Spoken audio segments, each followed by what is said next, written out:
ഈ രീതിയിൽ മാസ്റ്റർബേറ്റ് ചെയ്യുന്നു എന്നുള്ള ചിന്ത മൂലം പല പഠനത്തിലേക്കും പല കാര്യങ്ങളിലേക്കും ഇപ്പോൾ വിവാഹ ജീവിതം നയിക്കുന്ന ആൾക്കാർ പോലും പലപ്പോഴും മാസ്റ്റർബേറ്റ് ചെയ്യുന്നത് കണ്ടിട്ടുണ്ട്. പക്ഷെ അത് അവരെ ഭാര്യയുമായിട്ടുള്ള ലൈംഗിക ബന്ധത്തെ ബാധിക്കുന്നുണ്ടെങ്കിൽ അത് ബുദ്ധിമുട്ടുണ്ടാക്കുന്ന ഒരു കാര്യമാണ്. അപ്പോൾ ഇതേപോലെ പിള്ളേർ ഇങ്ങനെ ഒരുപാട് സംഗതികൾ ചെയ്യുന്നു എന്ന് പറയുമ്പോൾ അത് ബുദ്ധിമുട്ടുണ്ടാക്കും. ഇവിടെ വേറൊരു കാര്യം നമ്മൾ ശ്രദ്ധിക്കേണ്ടത്, ഞാൻ മാസ്റ്റർബേറ്റ് ചെയ്യുന്നത് അത് വലിയൊരു തെറ്റായി അല്ലെങ്കിൽ ബുദ്ധിമുട്ടായി കാണിക്കുമ്പോൾ അത് ആ ഒരു ചിന്ത അത് കൂടുതൽ ചെയ്യാനുള്ളതിലേക്ക് പോയി പോകും. കാരണം അവൻ മാസ്റ്റർബേറ്റ് ചെയ്യുകയും പിന്നെ അവന് ഭയങ്കര കുറ്റബോധം തോന്നുകയും വീണ്ടും അവന് ഒരു മനസ്സിൻ്റെ ഒരു ഇമോഷണൽ ഇംബാലൻസിലേക്ക് പോവുകയും അപ്പോൾ അതിന് റിക്കവറി വേണ്ടിയിട്ട് വീണ്ടും മാസ്റ്റർബേറ്റ്, അതാണ് നിങ്ങൾ പറഞ്ഞ പോലെ 1, 2, 3 പ്രാവശ്യമൊക്കെ അതിലേക്ക് പോകുന്നത്. അപ്പോൾ അതൊരു സ്വാഭാവികപരമായിട്ടുള്ളൊരു കാര്യമാണ്. അതിന് ഹെൽത്തി ആയിട്ട് എങ്ങനെ കൊണ്ടുപോകാമെന്ന് പഠിച്ചു കഴിഞ്ഞാൽ ഓക്കെ. അതിന് പകരം ഇത് ഭയങ്കര തെറ്റാണ്, എൻ്റെ ഫിസിക്കലി മെൻ്റലിയൊക്കെ ഇത് ബാധിക്കുന്നു കണ്ടിട്ടുണ്ടെങ്കിൽ അതുമൂലമാകുമ്പോൾ പിന്നെ ഇത് ഈ പേടി കൂടുമ്പോൾ ചെയ്യുന്നുള്ള പേടി കൂടി വരുമ്പോൾ അതിൽ നിന്നൊരു മോചനം കിട്ടാൻ വേണ്ടിയിട്ട് പിന്നെ ഒരു പ്ലഷർ കിട്ടാൻ വേണ്ടിയിട്ട് വീണ്ടും ഇങ്ങനെ ചെയ്യുന്നതായിട്ട് നമ്മൾ കണ്ടിട്ടുണ്ട്. അപ്പോൾ ഇതൊക്കെ നമ്മൾ കറക്റ്റായിട്ട് ചെയ്യേണ്ടത് കുട്ടികൾക്കൊരു നല്ലൊരു രീതിയിലുള്ള എഡ്യൂക്കേഷൻ കൊടുക്കുകയും അങ്ങനെ ഒരു ബുദ്ധിമുട്ട് വരുമ്പോൾ ടീനേജേഴ്സ് ആയിട്ടുള്ള കുട്ടികൾ ഇങ്ങനെ സംസാരിക്കാനും ചെയ്യാനൊക്കെയുള്ള സൗകര്യങ്ങൾ ഇന്നുണ്ട്. അപ്പോൾ അത് നല്ല രീതിയിലേക്ക് പോകണം. അത് പേടിപ്പിക്കുന്ന ആൾക്കാരോ അതിനൊരു സയൻറ്റിഫിക്കായിട്ടൊരു സൊല്യൂഷൻ കാണാത്തകളൊന്നും പോയി വിട്ടുപോകരുത്. നമുക്ക് ഇങ്ങനെയാണെന്നുണ്ടെങ്കിൽ നമുക്ക് ഈ മാസ്റ്റർബേഷൻ നിർത്താൻ വേണ്ടിയിട്ട് നമുക്ക് എന്തൊക്കെയാണ് ചെയ്യാൻ പറ്റുക? അല്ല, അതുമൂലം അതിങ്ങനെ കുറേ ഞാൻ പറഞ്ഞ പോലെ അതൊരു അൺഹെൽത്തി കണ്ടീഷനിൽ എത്തിക്കുകയാണെങ്കിൽ അത് നമ്മൾ ഹെൽത്തി കണ്ടീഷനിലേക്ക് മാറ്റാം. അതാണ് ഞാൻ ചെയ്യേണ്ടത്. ഇപ്പോൾ ഒരു വീട്ടിൽ ഒരുപാട് പ്രശ്നങ്ങൾ, കുടുംബപരമായ പ്രശ്നങ്ങൾ, കാര്യങ്ങൾ ഇങ്ങനെയൊക്കെ ഉണ്ടാകുമ്പോൾ ഒരു കുട്ടി പിന്നെ ചിലപ്പോൾ അവന് ആകെ കിട്ടുന്നൊരു പ്ലഷർ മാസ്റ്റർബേറ്റ് ചെയ്യലോ അല്ലെങ്കിൽ ഇതേപോലെ പോൺ ചാനൽ കാണലോ ആയിരിക്കാം. അല്ലെങ്കിൽ ഭാര്യ ഒരിക്കലും സെക്സുമായി സഹകരിക്കണില്ല എന്ന് കാണുമ്പോൾ ഒരു പുരുഷന് ഈ മാസ്റ്റർബേറ്റിലേക്ക് ആവാം. അവിടെ മാസ്റ്റർബേറ്റ് ചെയ്യാനുള്ളൊരു റീസൺ ഉണ്ടല്ലോ, ആ റീസണാണ് കണ്ടുപിടിക്കേണ്ടത്. ആ റീസണാണ് നമ്മൾ പരിഹാരം കണ്ടെത്തുന്നത്. അല്ലാതെ നാളെ മുതൽ നിങ്ങൾ മാസ്റ്റർബേറ്റ് ചെയ്യരുത്, ഈ ടെക്നിക്ക് ഉപയോഗിക്കുന്നു പറഞ്ഞ് ചെയ്തിട്ടുള്ളൊരു ടെക്നിക്കൊന്നുമില്ല. അവിടെ ഒരു റൂട്ട് നമ്മൾ കണ്ടുപിടിക്കുകയും ആ റൂട്ട് കണ്ടുപിടിച്ചിട്ട് ആ പ്രശ്നത്തിനാണ് നമ്മൾ പരിഹാരം കണ്ടെത്തുന്നത്. നാളെ മുതൽ നിങ്ങൾക്ക് മാസ്റ്റർബേറ്റ് ചെയ്യാതെ ഇരിക്കാനുള്ളൊരു ടെക്നിക്ക് ഒന്നിനുമില്ല. ഈവൻ മൊബൈൽ അഡിക്ഷൻ ആണെങ്കിലും ഡ്രഗ്സ് ആണെങ്കിലും നിങ്ങൾ ഏതൊരു കാര്യത്തിലാണെങ്കിലും പെട്ടെന്ന് അങ്ങോട്ട് നിർത്താനോ ചെയ്യാനുള്ള ഒരു മാർഗ്ഗമില്ല. അത് പയ്യെ നിർത്തുകയും അത് മാനേജ് ചെയ്യാൻ പഠിക്കുകയാണ് വേണ്ടത്. ഓക്കെ. അപ്പോൾ നിങ്ങൾ ഇതുപോലെ ഈ പോൺ അഡിക്ഷനോ അല്ലെങ്കിൽ മാസ്റ്റർബേഷൻ്റെ ഭയങ്കര അഡിക്ഷനോ നിങ്ങൾക്കുണ്ടെങ്കിൽ നമുക്കത് കംപ്ലീറ്റ് റിവേഴ്സ് ചെയ്ത് കൊണ്ടുവരാൻ പറ്റുന്നത്, അതായത് അവരെ അഡിക്ഷൻ ആക്കിയിട്ടുണ്ടെങ്കിൽ നമുക്കത് പൂർണ്ണമായിട്ടും മാറ്റുന്ന രൂപത്തിലേക്ക് നമ്മളെ കൗൺസിലിങ്ങിലൂടെ നമുക്കത് മാറ്റാൻ പറ്റുന്നതാണ്. അപ്പോൾ നിങ്ങൾ ഇങ്ങനെ ഇത്തരം പ്രശ്നങ്ങൾ അനുഭവിക്കുന്നുണ്ടെങ്കിൽ നിങ്ങൾക്ക് ധൈര്യമായിട്ട് നമ്മളെ ഹെൽത്ത് ആൻഡ് ഹാപ്പിനെസ്സിൽ കോൺടാക്ട് ചെയ്യാം. നമുക്ക് ഓൺലൈനായിട്ടും ഓഫ്ലൈനായിട്ടും കൗൺസിലിംഗ് അവൈലബിൾ ആണ്. നമ്മളെ ബഷീർ സാദ് നേതൃത്വത്തിലുള്ള ഒരു ടീം ഓഫ് കൗൺസിലേഴ്സ്, സൈക്കോളജിസ്റ്റുകൾ ഇപ്പോൾ നമ്മൾ അവൈലബിൾ ആണ്. അവർക്ക് നിങ്ങൾക്ക് സപ്പോർട്ട് ചെയ്ത് തരുന്നതുമാണ്. അപ്പോൾ സർ, നമ്മൾ ഈ മാസ്റ്റർബേഷൻ സംസാരിച്ചു, പോൺ അഡിക്ഷൻ സംസാരിച്ചു, ഇതൊക്കെ നമുക്ക് ജസ്റ്റ് എല്ലാ ലൈഫിലും നല്ലപോലെ ബാധിക്കുന്നൊരു കാര്യം തന്നെയാണ്. അപ്പോൾ നമുക്കത് എല്ലാവർക്കും എന്തായാലും ആ ഒരു പ്രശ്നങ്ങളുണ്ടെങ്കിൽ അത് മാറ്റാനുള്ള കാര്യങ്ങൾ എന്തായാലും നമുക്ക് ചെയ്യാൻ പറ്റട്ടെ. അപ്പോൾ സർ, നമ്മൾ പലപ്പോഴും ആളുകൾ അനുഭവിക്കുന്നൊരു പ്രശ്നമാണ് വല്ലാതെ സെക്ഷൽ തോട്ട്സ് അതായത് ലൈംഗിക ചിന്തകൾ വല്ലാതെ നമ്മുടെ മനസ്സിലേക്ക് വരാം. അതായത് നമ്മൾ ഇപ്പം എക്സാമ്പിൾ പറയാം, നമ്മൾ നിസ്കരിക്കുന്ന സമയത്തായിക്കോട്ടെ, അല്ലാന്നുണ്ടെങ്കിൽ നമ്മൾ ജോലി ചെയ്യുന്ന സമയത്തായിക്കോട്ടെ, എന്നിട്ട് ഒന്നിനും നമുക്കൊരു കോൺസെൻട്രേറ്റ് ചെയ്യാൻ പറ്റാത്ത രൂപത്തിൽ നമ്മളെ ലൈംഗിക ചിന്തകൾ നമ്മുടെ മനസ്സിലേക്ക് വരുന്നൊരവസ്ഥ ഉണ്ടാവാറുണ്ട്. അതെന്തുകൊണ്ടാണ് അങ്ങനെ വരുന്നത്? ഇത് ഇപ്പം സാധാരണ ഒരു പ്രായപൂർത്തിയായ ഒരാൾക്ക് സെക്ഷൽ തോട്ടൊക്കെ വരണമല്ലോ, അല്ല ഞാൻ എന്താ പ്രശ്നമുണ്ട്. പക്ഷേ ഇത് നമ്മൾ കണ്ടിന്യൂ ആയിട്ട് ഒരു ചിന്ത വരികയും അതുമൂലം അത് നമ്മളെ പ്രവൃത്തിയെ ബാധിക്കുകയും ചെയ്യുന്നുണ്ടെങ്കിൽ അത് വേറെയാണ്. ഇപ്പോൾ ചില കേസുകൾ നമ്മൾ കണ്ടിട്ടുണ്ട്. അപ്പോൾ ഒരു അധ്യാപകരോ അല്ലെങ്കിൽ വേറെ ആൾക്കാരൊക്കെ ആണെങ്കിൽ പോലും മുന്നിലിരിക്കുന്ന കുട്ടികളെ ഞാൻ എന്തെങ്കിലും ചെയ്യോ, അവരുമായി സെക്സിൽ ഏർപ്പെടുന്ന രീതിയിലുള്ള ചിന്തകൾ വരികയും അത് അങ്ങനെ ചിന്ത വരുന്നെന്ന് കരുതിയിട്ട് അങ്ങോട്ട് പോകാതിരിക്കുക. അപ്പോൾ അതേപോലെ ട്രാവൽ ചെയ്യുകയാണെങ്കിൽ സ്ത്രീകളെ കാണുമ്പോൾ ഈ ചിന്തകൾ എനിക്ക് വരുമോ, അല്ലെങ്കിൽ ഞാൻ അവരെ സ്പർശിക്കുക, ആ ചിന്ത മൂലം ഞാൻ അവരെ സ്പർശിക്കുകയോ അങ്ങനെ എന്തെങ്കിലും ചെയ്യുമോ എന്നുള്ള രീതിയിൽ അത്തരം കാര്യങ്ങൾ ഒഴിവാക്കുക. ഇത് വേറെയാണ്. ഇതിനെ നമ്മൾ കാണേണ്ട OCD പോലെയെന്നൊക്കെ നമ്മളതിനെ കണക്കാക്കേണ്ടത്. അത് ആ ഏതൊരു ചിന്തയും ഇങ്ങനെ കണ്ടിന്യൂ ആയി വരികയും അത് സെക്ഷൽ തോട്ടായിരിക്കാം, റിലീജിയസ് ആയിരിക്കാം, എന്തെങ്കിലും ആയിരിക്കാം. ഇപ്പോൾ ചില ആൾക്കാരുണ്ടാവുമ്പോൾ നിസ്കരിച്ച് ഒതുകൊടുത്താൽ ഇത് ശരിയായില്ല എന്ന് തോന്നാം. ബാത്റൂം പോയി കഴിഞ്ഞിട്ടുണ്ടെങ്കിൽ പിന്നെ വൃത്തിയായെന്ന് തോന്നാം. വീടിൻ്റെ ഡോർ അടച്ചത് ശരിയായെന്ന് തോന്നാം. ഗ്യാസ് പൂട്ടിയിട്ടുണ്ടോ എന്ന് ഇങ്ങനെ തോന്നാം. അതേപോലെ തന്നെ ഈ സെക്ഷൽ തോട്ട് ഇങ്ങനെ മനസ്സിലേക്ക് വരും എന്ന് കരുതി നിസ്കരിക്കാതിരിക്കാം. അല്ലെങ്കിൽ ഞാൻ മറ്റുള്ള സ്ത്രീകളെ ഇങ്ങനെ നോക്കുമോ അല്ലെങ്കിൽ അവർ വേറെ ഭാഗങ്ങളിലേക്ക് നോക്കുമോ എന്നുള്ള ചിന്ത വന്നുകൊണ്ട് എനിക്ക് അതിലേക്ക് പോകാതിരിക്കുക, ഇങ്ങനെയൊക്കെ ഉണ്ടാവും. ഇത് ഒരു തരത്തിലുള്ള ഒരു ആൻസൈറ്റി മൂലം ഉണ്ടാകുന്ന ഒരു OCD പോലുള്ളൊരു കാര്യമാണ്. ഇത് തെറാപ്പിയും കൗൺസിലിങ്ങും ഒക്കെ ചെയ്ത് കഴിയുമ്പോൾ അത് മാറും. അത് കുറച്ച് പ്രോസസ്സിങ് ഒക്കെ ഉണ്ട്. ആ രീതിയിൽ ചെയ്യുമ്പോൾ അത് വരും. അത് വിവാഹ ജീവിതത്തെ ബാധിക്കുന്നു ചോദിച്ചു കഴിഞ്ഞാൽ വേറെ രീതിയിൽ ബാധിക്കും. അത് ഇനിയിപ്പം ഇതല്ലെങ്കിൽ പോലും ഇങ്ങനെ ഒളിവെടുക്കുന്ന രീതിയിലൊക്കെ ആകുമ്പോൾ അവരെ വ്യക്തി ജീവിതത്തെയും കുടുംബജീവിതത്തെയൊക്കെ അത് ബാധിക്കും. ഇങ്ങനത്തെ ടോക്ക് കണ്ടിന്യൂ ആയി വരികയും അതുമൂലം അവരെ പല പ്രവൃത്തികൾ മാറ്റി വെക്കേണ്ടി വരികയും ചെയ്യുകയാണെങ്കിൽ അത് ബുദ്ധിമുട്ടുള്ള കാര്യം തന്നെയാണ്. അത് കൗൺസിലിങ്ങും മറ്റു കാര്യങ്ങളും ചെയ്ത് കഴിഞ്ഞാൽ ഓക്കെ ആവും. ചില ആൾക്കാരുടെ ഇടയിൽ നമ്മൾ കണ്ടിട്ടുണ്ട്, അവർ തൻ്റെ കൂട്ടുകാരെ വീട്ടിലൊക്കെ പോകുമ്പോൾ അവരെ പിന്നെ ഭാര്യമാരെയോ പെങ്ങളെയൊക്കെ കണ്ടാൽ ഞാൻ അവരുമായി ലൈംഗിക ബന്ധത്തിൽ ഏർപ്പെടുന്നുള്ള ചിന്ത വരുന്നുള്ള തോന്നൽ കൊണ്ട് പോവാതിരിക്കുക. മനസ്സിലായില്ല? ഒരു സ്ത്രീക്കൊരു പുരുഷനെ കാണുമ്പോഴും ഒരു പുരുഷനെ സ്ത്രീയെ കാണുമ്പോഴും സെക്ഷൽ അട്രാക്ഷനൊക്കെ തോന്നാം. പുരുഷനേക്കാളേറെ സ്ത്രീയേക്കാളേറെ പുരുഷനിൽ കുറച്ചും കൂടി ഒക്കെ തോന്നാം. അപ്പോൾ അത് സ്വാഭാവികമാണ്. പക്ഷേ ഇത്തരം ചിന്തകൾ വരുമെന്ന് കരുതിയിട്ട്, ഇത്തരം ചിന്തകൾ എൻ്റെ മനസ്സിലേക്ക് വരുന്നുണ്ട്, അതുകൊണ്ട് ഞാൻ അങ്ങനെ പോവാതിരിക്കുക. നമ്മൾ ഒരു സ്വന്തം സുഹൃത്തുക്കളെ വീട്ടിലേക്കോ ബന്ധുക്കളെ വീട്ടിലേക്കോ പോവാതൊക്കെ അതായിട്ടുള്ള കേസുകളൊക്കെ എനിക്കറിയാം. അങ്ങനെ പോവാതിരിക്കുക, അത്തരം കാര്യങ്ങൾ അവോയ്ഡ് ചെയ്യുക. അപ്പോൾ ആൾക്കാർ കാണുന്നത്, അവരുടെ ഫാമിലി കാണുന്നത് ഇവനെന്തോ പുറത്തിറങ്ങാത്തത് എന്തോ ഒരു കാരണം കൊണ്ടാണ്, അല്ലെങ്കിൽ മടി കാരണമാണ്, അല്ലെങ്കിൽ വേറെ എന്തെങ്കിലും കാരണത്താൽ. പക്ഷേ സംസാരിച്ച് നോക്കിയപ്പോഴാണ് നിങ്ങൾ ഈ പറഞ്ഞ പോലെ നിരന്തരമായി സെക്ഷൽ തോട്ടുകൾ വരികയും അതുമൂലം അവർക്ക് ഞാൻ ആ രീതിയിൽ ചെയ്യുമോ എന്നുള്ളൊരു ഭയം മൂലം പുറത്തേക്ക് പോവാതിരിക്കുകയും ചെയ്തിട്ടുണ്ടായിരുന്നു. അങ്ങനത്തെ കേസുകൾ വന്നിട്ടുണ്ട്, ഒരുപാട് കേസുകൾ വന്നിട്ടുണ്ട്.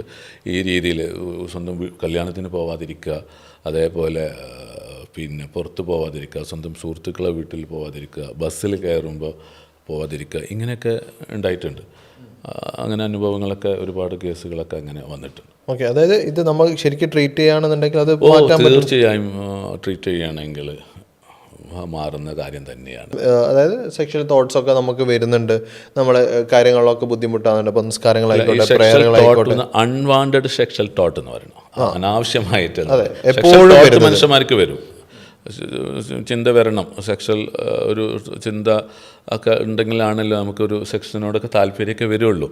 പക്ഷേ അൺവാണ്ടഡ് ആയിട്ടുള്ള ഇങ്ങനെ വന്നുകൊണ്ടേയിരിക്കുന്നു, അത് ഏത് ചിന്തയാണെങ്കിലും അൺവാണ്ടഡ് ആയിട്ടുള്ള വന്നുകൊണ്ടേയിരിക്കുന്ന ബുദ്ധിമുട്ടുണ്ടാക്കുന്ന ആണെങ്കിൽ അത് അൺഹെൽത്തിയാണ്. പലപ്പോഴും നമ്മൾ ആളുകൾ കേട്ടിട്ടുള്ള കാര്യമാണ് എക്സ്ട്രാ മാരിറ്റൽ അഫെയർസ് എന്ന് പറഞ്ഞിട്ടുള്ളത്.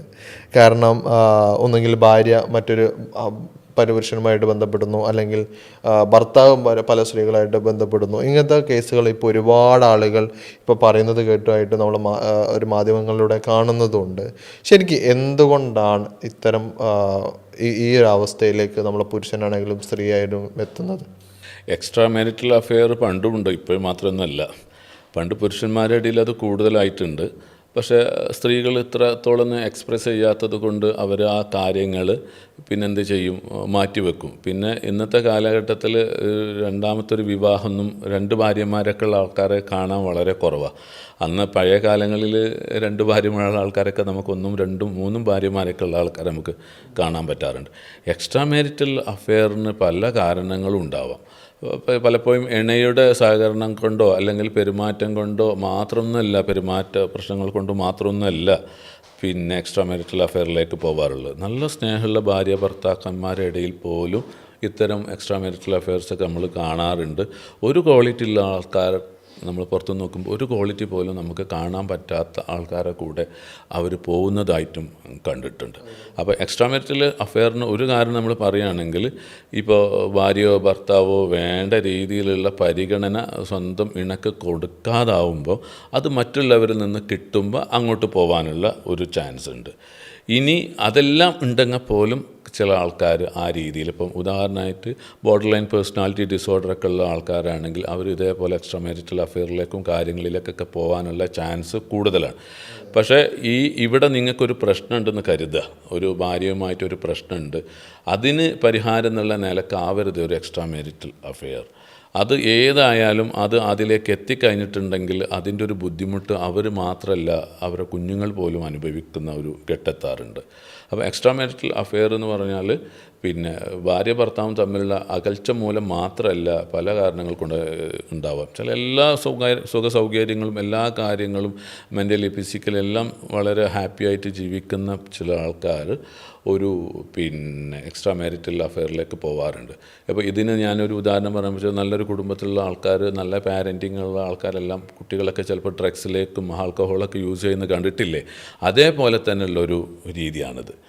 ചില കേസുകളിൽ അവർക്ക് വേണ്ട വിധത്തിലുള്ള സ്നേഹമോ പരിഗണനയോ കിട്ടാതാവുമ്പോൾ ഏതൊരു മനുഷ്യനും സ്നേഹവും പരിഗണനയും കിട്ടൽ ആവശ്യമാണ്. അപ്പോൾ അത് എന്താണ് എളുപ്പമുള്ള മാർഗം, അതിലേക്ക് പോവാം. ഇനി ഒരു കേസില്ലാതെ പോലെയും ഈ രീതിയിലേക്കും എക്സ്ട്രാ മാരിറ്റൽ അഫെയർ പോകും. എക്സ്ട്രാ മാരിറ്റൽ അഫെയർ കൂടി വരിക തന്നെയാണ് ചെയ്യുന്നത്. പണ്ടും ഇത് ഉണ്ട്, ഇല്ലയെന്നൊന്നുമല്ല നമ്മൾ പറയേണ്ടത്. ഇന്നിപ്പോൾ അതിനുള്ള സോഷ്യൽ മീഡിയയും മറ്റൊക്കെ കൂടുതൽ ചാൻസ് ഉണ്ട്. അപ്പോൾ അതിൻ്റെ ബുദ്ധിമുട്ട് കുടുംബ ബന്ധത്തെ നന്നായിട്ട് ബാധിക്കുന്നുണ്ട്. അപ്പോൾ നിങ്ങൾക്ക് ഇത്തരം കാര്യങ്ങളൊക്കെ ഉണ്ടാകുമ്പോൾ അത് ഒരു പരിഹാരമാർഗമായിട്ട് കാണരുത്. അതൊരു എക്സ്ട്രാ മാരിറ്റൽ ഇതിലേക്ക് പോവുകയും എനിക്ക് എൻ്റെ ഭാര്യ മനസ്സിലാക്കുന്നേക്കാളേറെ എൻ്റെ ഭർത്താവ് മനസ്സിലാക്കുന്നതിനേക്കാളേറെ എന്നെ മറ്റൊരാൾ മനസ്സിലാക്കുന്നുണ്ടെന്നുള്ള രീതിയിലേക്ക് പോവുകയും ചെയ്യുന്നുണ്ടെങ്കിൽ നിങ്ങൾ ഈ സൈഡിൽ നിന്ന് കാണുന്ന പോലെ ആവില്ല അപ്പുറം നിൽക്കുന്ന ആൾ. അത് പലപ്പോഴും നിങ്ങളെ വേറെ രീതിയിൽ ചൂഷണം ചെയ്യാനും നിങ്ങളെ കുടുംബം പാടെ തകരാനും ഉള്ളൊരു ചാൻസ് ഉണ്ട്. അപ്പോൾ അങ്ങനെ ഒരു ബുദ്ധിമുട്ട് എൻ്റെ ഭർത്താവ് മനസ്സിലാക്കുന്നില്ല, എന്നെ കേൾക്കാൻ ആളില്ല എന്നൊക്കെ പറയുകയാണെങ്കിൽ അതിന് മാർഗ്ഗം എക്സ്ട്രാ മാരിറ്റൽ അഫെയർ ഒന്നുമല്ല. അതിന് പല മാർഗ്ഗങ്ങളുണ്ട്, അതൊക്കെ ഇന്ന് അവൈലബിളാണ്. അപ്പോൾ ആ രീതിയിൽ ഹെൽത്തി ആയിട്ടുള്ള കാര്യങ്ങളിലേക്കാണ് നമ്മൾ പോകേണ്ടത്. അല്ലാതെ നമ്മൾ പെട്ടെന്ന് ഇപ്പോൾ ഇൻസ്റ്റാഗ്രാമിലൂടെയും ഫേസ്ബുക്കിലൂടെയൊക്കെ പരിചയപ്പെടുന്ന ആൾക്കാർ നമ്മളെ കൂടുതൽ മനസ്സിലാക്കുന്ന പറഞ്ഞാൽ ഒരിക്കലും അത് അങ്ങനെയല്ല. നിങ്ങൾക്ക് തോന്നാം ചിലപ്പോൾ നിങ്ങളെ മനസ്സിലാക്കുന്നുണ്ടാവാം, പക്ഷേ അത് എന്ത് തന്നെയാണെങ്കിലും അതൊരു ബുദ്ധിമുട്ടുണ്ടാക്കുന്ന കാര്യമാണ്. അതിലേക്ക് പോകരുത്. അപ്പോൾ അങ്ങനെ അത്തരം സാഹചര്യങ്ങൾ പിന്നെ നമ്മളെന്ത് ചെയ്യുക, മനസ്സിലാക്കുക ചെയ്യുക. ഇനി അത്തരം കാര്യങ്ങൾ പെട്ടുപോയിട്ടുണ്ടെങ്കിൽ, അങ്ങനത്തെ ഒരു പ്രയാസങ്ങൾ അനുഭവിക്കുന്നുണ്ടെങ്കിൽ ഏതൊരു ബന്ധമാണെങ്കിലും അത് പിരിയാന്ന് പറയുമ്പോൾ ഒരു വേദനയുള്ള കാര്യമാണ്. പ്രത്യേകിച്ച് എക്സ്ട്രാ മാരിറ്റൽ അഫെയറൊക്കെ വരുമ്പോൾ ഉണ്ടാവുന്നത്. അപ്പോൾ അത് ചെയ്യണം, കൗൺസിലിങ്ങിലേക്ക് വരണം. ഒരു മെൻ്റൽ ഹെൽത്ത് പ്രൊഫഷണലിൻ്റെ ഹെൽപ്പ് നിങ്ങൾ തേടണം. അത് മാറുകയാണ് വേണ്ടത്. വിവാഹബന്ധം നിങ്ങൾക്ക് ഒട്ടും അനുയോജ്യമല്ല ആണ്, നിങ്ങൾക്ക് അതിൽ നിന്ന് മാറാം. അതിനൊരു പരിഹാര മാർഗ്ഗം എന്നുള്ള രീതിയിലാവരുത് എക്സ്ട്രാ മാരിറ്റൽ ലൈഫിലേക്കും കാര്യങ്ങളിലേക്കും പോകാൻ. ഓക്കെ, ഇപ്പോൾ നമ്മളെ പാർട്ട്നേഴ്സ് എക്സ്ട്രാ മാരിറ്റൽ അഫെയർസിൽ ഉണ്ട് എന്നുള്ള കാണിക്കാൻ എന്തെങ്കിലും സൂചനകൾ നമുക്ക് കിട്ടുമോ? നമ്മളങ്ങനെ ഇല്ലാതെക്കട്ടെ നമ്മൾ വിശ്വസിക്കുക. നമ്മളെ പാർട്ട്ണർക്ക് അങ്ങനെ രീതിയിലില്ലല്ലോ എന്ന് കണ്ട. ഇനി അത് നമുക്കെന്തെങ്കിലും സൂചനകളോ കാര്യങ്ങളോ ഉണ്ടെങ്കിൽ നിങ്ങൾ തുറന്ന് സംസാരിക്കുക with the help of A councillor. അതാണ് വേണ്ടത്, അങ്ങനെയാണ് ചെയ്യേണ്ടത്. അത് തുറന്ന് സംസാരിക്കുക, അതാണ് വേണ്ടത്. ഇപ്പോൾ ഇത്തരം പ്രശ്നങ്ങൾ ഇപ്പം എക്സ്ട്രാ മാരിറ്റൽ അഫെയർ മാത്രമല്ല, പല പ്രശ്നങ്ങളും ഇപ്പോൾ ഫാമിലി അല്ലെങ്കിൽ ഒരു പാർട്ട്നേഴ്സ് ആവുന്ന സമയത്ത് പലപ്പോഴും പല ഇഷ്യൂസ് ഉണ്ടാകും. ചിലത് പെട്ടെന്ന് തീരുന്നതായിരിക്കും, ചിലപ്പോൾ കുറച്ചൊരു കോംപ്ലിക്കേറ്റഡ് ആയിരിക്കും, ചിലപ്പോൾ ഹെവി കോംപ്ലിക്കേറ്റഡ് ആയിരുന്ന സിറ്റുവേഷൻസ് ഉണ്ടാവാറുണ്ട്. പക്ഷേ എന്ത് തന്നെയാണെന്നുണ്ടെങ്കിലും ഈ പാർട്ട്നേഴ്സിൻ്റെ ഇടയിലുണ്ടാകുന്ന അല്ലെങ്കിൽ ഭാര്യ ഭർത്താക്കന്മാരുടെ ഇടയിലുണ്ടാകുന്ന പ്രശ്നങ്ങൾ അവരുടെ കുട്ടികളെ എങ്ങനെയാണ് അത് ബാധിക്കുന്നത്? പാരൻസ് തമ്മിലുള്ള പ്രശ്നങ്ങൾ തീർച്ചയായും കുട്ടികളെ ബാധിക്കും. ഇപ്പോൾ പലപ്പോഴും നമ്മളടുത്ത് കുട്ടികളെ കൗൺസിലിങ്ങിന് ഒളിച്ചോടി പോകുന്ന കുട്ടികൾ നമുക്കറിയാം. ഇടയ്ക്കൊരു കുട്ടി ഇടയ്ക്കിടയ്ക്കൊക്കെ മിസ്സാവുന്ന ഒരു കേസുണ്ടായിരുന്നു, എനിക്കറിയുന്നൊരു കുട്ടി. അപ്പോൾ എന്ത് ചെയ്യും, ആ കുട്ടിയെ കാണാനാവുന്നില്ല. എന്നിട്ട് ബസ് സ്റ്റാൻഡിൽ നിന്നും അവിടെ നിന്നൊക്കെ കൊണ്ടുവരുമായിരുന്നു. അപ്പോൾ ഈ ഫാമിലി ഇവരൊക്കെ കരുതിയത് ഈ കുട്ടിക്ക് വേറെന്തോ ആൾക്കാരായിട്ട് ആരൊക്കെ ബന്ധമുണ്ടെന്നൊക്കെ ആയിരുന്നു കരുതിയിട്ടുണ്ട്. എൻ്റെ അടുത്ത് നിന്ന് കൗൺസിലിങ്ങിന് വന്നപ്പോൾ ആ കുട്ടിക്ക് വീട്ടിലേക്ക് പോകാൻ ഒട്ടും താല്പര്യമില്ല.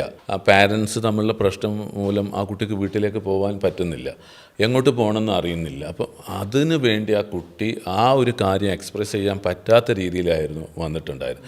അപ്പോൾ അതേപോലെ തന്നെ കുട്ടികളെ പഠന പ്രയാസം, ബുദ്ധിമുട്ടുകൾ, പല കുട്ടികളുടെ സ്വഭാവപരമായ പ്രശ്നങ്ങളൊക്കെ എടുക്കുമ്പോൾ നമ്മൾ അത് ചെയ്യുമ്പോൾ അവരെ ഫാമിലി ഹിസ്റ്ററി വളരെ ശ്രദ്ധിക്കാറുണ്ട്. അപ്പോൾ ആ ഫാമിലി ഹിസ്റ്ററി ശ്രദ്ധിക്കുമ്പോൾ ഈ പാരൻസ് തമ്മിലുള്ള പ്രശ്നങ്ങൾ പലപ്പോഴും കുട്ടികളെ തീർച്ചയായും ബാധിക്കും. പിന്നെ അത് കുട്ടി പാരൻസിൻ്റെ ഇടയിലുള്ള ഈ വഴക്കുകൾ, ഏതെങ്കിലും ഒരാളിൽ ഉണ്ടാകുന്ന മദ്യപാനം, വീട്ടിലുണ്ടാകുന്ന ഫിനാൻഷ്യൽ പ്രോബ്ലംസ്, ഇതെല്ലാം കുട്ടികളെ ബാധിക്കും. കുട്ടികൾ ആയിക്കഴിഞ്ഞാൽ അവർ മുതിർന്നു കഴിഞ്ഞതിന് ശേഷം അവരെ വിവാഹബന്ധത്തെയും ഇത് ബാധിക്കും. പലപ്പോഴും ഈ രീതിയിലുള്ള ഹസ്ബൻഡിനോടുള്ള ഒരു ട്രസ്റ്റ് കാണിക്കാൻ പറ്റാതാവുക, വേണ്ട വിധത്തിൽ സ്നേഹം പ്രകടിപ്പിക്കാൻ കുട്ടികളെ എവിടെ നിന്നാണ് ഇത് കണ്ടുപിടിക്കേണ്ടത്? സ്നേഹപ്രകടനമൊക്കെ മാതാപിതാക്കളുടെ ഇടയിലാണ്. അപ്പോൾ എന്തെങ്കിലും ഒരു കാര്യത്തിന് ഒച്ച വെച്ചിട്ടും ബഹളം വെച്ചിട്ടും ചെയ്യുകയാണെങ്കിൽ അവർ പഠിക്കുന്നത് അത് തന്നെയാണ്. അപ്പോൾ അവരെ ജീവിതത്തിൽ മുതിർന്ന് കുറച്ച് കഴിഞ്ഞിട്ടുള്ള അവരുടെ ജീവിതത്തിൽ തീർച്ചയായിട്ടും ബാധിക്കും. സ്നേഹം കണ്ടും സ്നേഹം അനുഭവിച്ചും കരുതലോടൊക്കെ കൂടി വളർന്ന കുട്ടികളാണ് ആരോഗ്യമുള്ള കുട്ടികൾ. അവരെ കുട്ടിക്കാലം മാത്രമല്ല, അവരെ വിവാഹ ജീവിതത്തെയൊക്കെ ഇത് ബാധിക്കും. വിവാഹ ജീവിതത്തിലൊക്കെ പലപ്പോഴും ഈ പാരൻസിൻ്റെ ഇടയിലുണ്ടായ ഇത്തരം തെറ്റുകുറ്റങ്ങളെല്ലാം, പ്രശ്നങ്ങളെല്ലാം വിവാഹ ജീവിതത്തിനെയും ബാധിക്കും. കുട്ടികളെ മാത്രമല്ല ബാധിക്കുക, മുതിർന്ന ആൾക്കാരെ പോലെയും അത് ബാധിക്കും. വീടിൻ്റെ ഉള്ളിൽ ഒരു സന്തോഷമില്ലെങ്കിൽ പിന്നെന്താ, എന്ത് ഉണ്ടായിട്ട് എന്താ കാര്യം? ഒന്നുമില്ലല്ലോ. ഓക്കെ, ഇപ്പോൾ നമ്മളിപ്പോൾ പലപ്പോഴും ആളുകൾ പറയുന്ന കാര്യമാണ് നീ സഹിച്ചും ക്ഷമിച്ചും നിൽക്കണം. ഇപ്പം പ്രത്യേകിച്ച് അത് സ്ത്രീകളാണ് കുറച്ചും കൂടി അധികം കേൾക്കാറുണ്ടാവുക. ഇപ്പം എന്ത് പ്രശ്നങ്ങളുണ്ടെങ്കിലും ഭർത്താവിൻ്റെ വീട്ടിൽ ഭർത്താവിൻ്റെ വീട്ടിൽ എന്ത് പ്രശ്നങ്ങളുണ്ടെങ്കിലും നീ അവിടെ സഹിച്ച് നിൽക്കണം, ഇതൊരു ഈ കുടുംബം എന്ന് പറയുമ്പോൾ അങ്ങനെ തന്നെയാണ് എന്നൊക്കെ പലപ്പോഴും പല കൺസെപ്റ്റുകളുണ്ടാവാറുണ്ട്. അത് അത്രത്തോളം ബുദ്ധിമുട്ടായിട്ടായിരിക്കും അവർ ചിലപ്പോൾ നിൽക്കുന്നുണ്ടാവുക. കാരണം പലപ്പോഴും ഡിവോഴ്സ് എന്നൊരു വക്കിലെത്തിയിട്ട് പോലും കുടുംബത്തിൻ്റെ പ്രഷർ കാരണം സഹിച്ചിട്ടോ, അല്ലെങ്കിൽ അത് പ്രശ്നങ്ങൾ സോൾവ് ആയിട്ടായിക്കൊള്ളണമെന്നില്ല, പലപ്പോഴും കുടുംബത്തിൻ്റെ പ്രഷർ കാരണം ഡൈവോഴ്സ് ചെയ്യാതെ കാലാകാലം നരകിച്ച് ജീവിക്കുന്ന സ്ത്രീകളുണ്ട്, പുരുഷന്മാരുണ്ട്. അപ്പോൾ അങ്ങനത്തെ സിറ്റുവേഷൻസ് ഉണ്ടാകാറുണ്ട്. അപ്പോൾ ശരിക്കും എപ്പോഴാണ് ഒരാൾ ഡൈവേഴ്സ് ചെയ്യേണ്ടത്? നമ്മൾ വിവാഹം പോലെ തന്നെ അനുവദീയമാണല്ലോ വിവാഹമോചനം, അതെ അല്ലേ? അപ്പോൾ നിങ്ങൾ ഈ പറഞ്ഞൊരു കാര്യം, എനിക്ക് സഹിച്ചും പുറത്തും നിൽക്കണമെന്ന് പറയുമ്പോൾ നല്ല അണ്ടർസ്റ്റാൻഡിങ് ഉള്ള ഒരു ഭർത്താവാണെന്ന് കരുതാം. അവൾ സ്നേഹിക്കുന്നുണ്ട്, അവരെ കാര്യങ്ങൾ മനസ്സിലാക്കുന്നുണ്ട്, എല്ലാ കാര്യങ്ങളും ചെയ്യുന്നുണ്ട്. പക്ഷേ അവിടെയുള്ള മദറിലെയോ അല്ലെങ്കിൽ മറ്റാൾക്കാരെ കൊണ്ടുള്ള ബുദ്ധിമുട്ട് കൊണ്ട് അവൾക്ക് ആ വീട്ടിൽ വിൽക്കാൻ നിൽക്കുന്നില്ല, അവൾക്ക് ക്ഷമിച്ചൊക്കെ നിൽക്കുക. കാരണം വെച്ചാൽ അയാളുടെ പാർട്ട്ണർ എന്ന് പറയുന്നത് അതാണല്ലോ, സപ്പോർട്ടീവാണ്. അവരിവരെ മനസ്സിലാക്കണം, കൂടെ നിൽക്കണം. പാർട്ട്ണർ എല്ലാ കാര്യങ്ങളും ചെയ്തു കൊടുക്കുന്നുണ്ട്, പക്ഷേ അവർ ഇമോഷണലായിട്ടൊന്നും സപ്പോർട്ട് ചെയ്യുന്നില്ലെങ്കിൽ ബുദ്ധിമുട്ട് വരും. ഇമോഷണലായിട്ട് സപ്പോർട്ട് ചെയ്യുന്നുണ്ട്, അവരെ കാര്യങ്ങൾക്കൊക്കെ എടുക്കാൻ നിൽക്കുന്നുണ്ടെങ്കിൽ അവർക്കൊരു പരിഹാരമുണ്ട്, വേറെ മാറി താമസിക്കാം, വേറെ രീതിയിൽ ചെയ്യാം, അതൊക്കെ ഉണ്ട്. പക്ഷേ പാരൻസ് എല്ലാം ഓക്കെയാണ്, ഭർത്താവ് ഒട്ടും ഇവളെ കൺസിഡർ ചെയ്യുന്നില്ല, അല്ലെ ഭാര്യ ഒരിക്കലും മനസ്സിലാക്കുന്നില്ല, പലപ്പോഴും അവരുടെ ഇടയിൽ വലിയ വായ്ക്കുകളിലേക്കും എല്ലാം ചെല്ലുന്നുണ്ടെങ്കിൽ സഹിക്കാൻ പറ്റാത്ത രീതിയിലാണെങ്കിൽ അത് പിരിയുകയെ തന്നെയാണ് വേണ്ടത്. അപ്പോൾ വെറുതെ ഇപ്പോൾ നമ്മൾ കൗൺസിലിങ്ങിനോ കാര്യങ്ങളൊന്നും പോയിട്ട് മാറാത്ത ആൾക്കാരുണ്ടാവും. അപ്പോൾ ഇമോഷണലായിട്ട് ഒട്ടും യോജിച്ച് പോകാൻ പറ്റുന്നില്ല. നമുക്ക് പുറത്തുനിന്ന് കാണുമ്പോൾ ചിലപ്പോൾ ആ സ്ത്രീ വളരെ നല്ലതായിരിക്കാം, ആ പുരുഷൻ ചിലപ്പോൾ വളരെ നല്ലതായിരിക്കാം. പക്ഷേ ആസ് എ പാർട്ട്ണർ എന്നുള്ള നിലയ്ക്ക് ഇമോഷണലായിട്ട് അവർക്ക് ഒരിക്കലും സപ്പോർട്ട് ചെയ്യാൻ പറ്റുന്നില്ലെങ്കിൽ, അവർക്ക് മുന്നോട്ട് പോകാൻ പറ്റുന്നില്ലെങ്കിൽ പിരിയുകയെ തന്നെയാണ് നല്ലത്. കാരണം ഒരു ജീവിതമാണുള്ളത്. വിവാഹം പോലെ തന്നെ അനുവദീയമാണ് വിവാഹമോചനം. ഒരു തോന്നലിന് പോയിട്ട് വിവാഹമോചനം നടത്താനോ വിവാഹം കഴിക്കാനോ ഒന്നും പോകരുത്. അത് ആവശ്യമുണ്ടെങ്കിൽ മാത്രം ചെയ്യേണ്ട കാര്യങ്ങൾ തന്നെയാണ് രണ്ടും. അതിന് പ്രിപ്പയർഡായിട്ട് തന്നെയാണ് നിൽക്കേണ്ടത്. അപ്പോൾ വേറൊരു ആൾക്കാർ കൊണ്ട് പ്രശ്നങ്ങൾ മൂലം ഉണ്ടാവുകയാണെങ്കിൽ സ്വന്തം ഇണയിൽ നിന്ന് എല്ലാ സപ്പോർട്ടും കാര്യം നിൽക്കുന്നുണ്ടെങ്കിൽ അത് നിങ്ങൾ പറഞ്ഞ പോലെ സഹിച്ചും പുറത്തൊക്കെ മനസ്സിലാക്കി നിൽക്കുക. സഹിക്കല്ല, മനസ്സിലാക്കി നിൽക്കുക. അതല്ല ഇമോഷണലായിട്ട് ഒട്ടും അവിടെ നിൽക്കാൻ പറ്റാത്തൊരു കണ്ടീഷനാണ്. ചിലപ്പോൾ നമ്മളെ കൂട്ടുകാർക്കൊക്കെ വളരെ ഇഷ്ടമായിരിക്കാം ആ വ്യക്തിയെ, ആണായാലും പെണ്ണായാലും. പക്ഷേ അവർക്കത് ഒത്തുപോകണില്ലെങ്കിൽ അത് പിരിയുകയാണ് വേണ്ടത്. അത് പരസ്പരം ശത്രുക്കളാവാതെ പരസ്പര അണ്ടർസ്റ്റാൻഡിങ്ങോട് കൂടി പിരിയുകയാണ് വേണ്ടത്. ഒരിക്കലും ഞാൻ വിവാഹമോചനത്തെ അങ്ങനെ ഗ്ലോറിഫൈ ചെയ്യുന്നുമല്ല. കാരണം വെച്ചാൽ നമ്മൾ വളരെ ദുരിതം അനുഭവിക്കുകയാണെങ്കിൽ അവിടുന്ന് മാറി നിൽക്കുകയാണല്ലോ ഏറ്റവും നല്ലതായിട്ട്. ഒരു സൂയിസൈഡിലേക്കോ കാര്യങ്ങളിലേക്കൊക്കെ പോകുന്ന ഒരു കണ്ടീഷൻ വരികയാണെങ്കിൽ നമുക്ക് വിവാഹമോചനം ആണിനായാലും പെണ്ണിനായാലും മാറി നിൽക്കുക. ഇമോഷണലായിട്ട് നിങ്ങൾക്ക് ഒരിക്കലും ഒത്തുപോകാൻ പറ്റുന്നില്ലെങ്കിൽ അത് മാറി നിൽക്കുന്നതിന് തെറ്റൊന്നുമില്ല.